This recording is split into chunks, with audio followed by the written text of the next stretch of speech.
Benget Situmorang merupakan seorang perantau asal desa Ambarita, Samosir, Sumatera Utara yang mengadu nasib di ibu kota. Semula, ia bekerja sebagai supir Kopaja.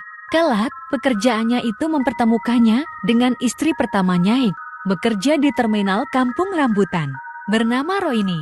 Pada tahun 2000 keduanya menikah, namun ternyata Benget sering melakukan KDRT dan sangat temperamen.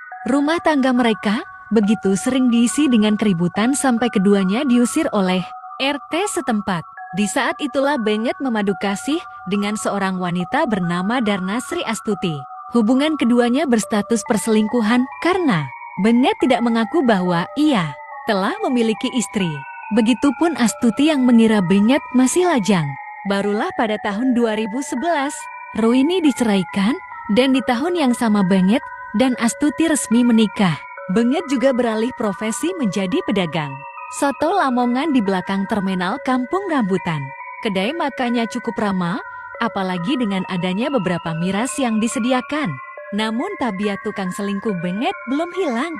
Kali ini, ia dekat dengan Tini, seorang wanita yang bahkan juga sudah memiliki suami dan anak. Agar bisa dekat dengan Tini, Benget merekrutnya untuk bekerja di warung soto miliknya. Tetapi Astuti menyadari bahwa keduanya sering bermesraan di kedai soto yang tentu saja membuat istri sah Benget itu marah. Namun bukannya membujuk sang istri, Benget justru melakukan kekerasan pada Astuti. Hingga puncaknya, demi bisa menjalin hubungan lebih dekat dengan Tini kedua orang itu, Benget dan Tini berencana untuk menghabisi Astuti.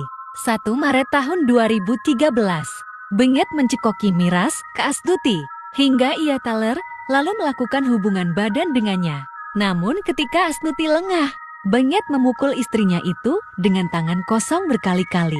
Belum puas, Astuti diseret ke WC, disiram air, dipupuli dengan balok kayu dan kemaluannya dimasukkan botol berisi air panas hingga Astuti menjerit.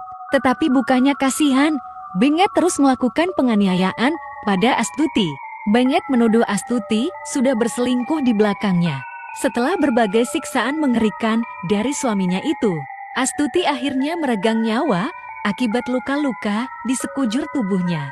Setelah Astuti meninggal, Benget yang kebingungan lalu memutilasi tubuh Astuti menjadi beberapa bagian dan menyimpannya di dalam 5 kantong plastik. Khusus untuk hati, isi perut, dan beberapa potong daging Astuti, Benget memisahkannya dengan menyimpannya di dalam kulkas kedainya. Ia juga membakar kasur yang memiliki bekas noda darah Astuti. Setelahnya, dengan menyewa sebuah mobil angkot merah, Benget dan Tini membuang kantong-kantong berisi potongan tubuh dan kepala Astuti di beberapa titik sepanjang jalan tol Cikampek.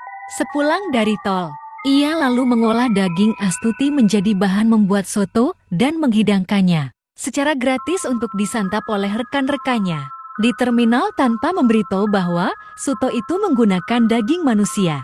Kejahatan keduanya terungkap setelah ada saksi mata yang melaporkan sebuah angkot merah mencurigakan yang terlihat beberapa kali berhenti dan melempar plastik berukuran besar ke tepi jalan tol. Dan saat diperiksa, plastik itu berisi potongan kepala Astuti. Temuan itu lalu diselidiki oleh pihak kepolisian hingga menemukan potongan tubuh lain yang saling berjarak 1 kilometer di sepanjang jalan tol tersebut. Dan setelah penyelidikan, Benget berhasil ditangkap saat sedang berjualan soto di kedainya bersama Tini.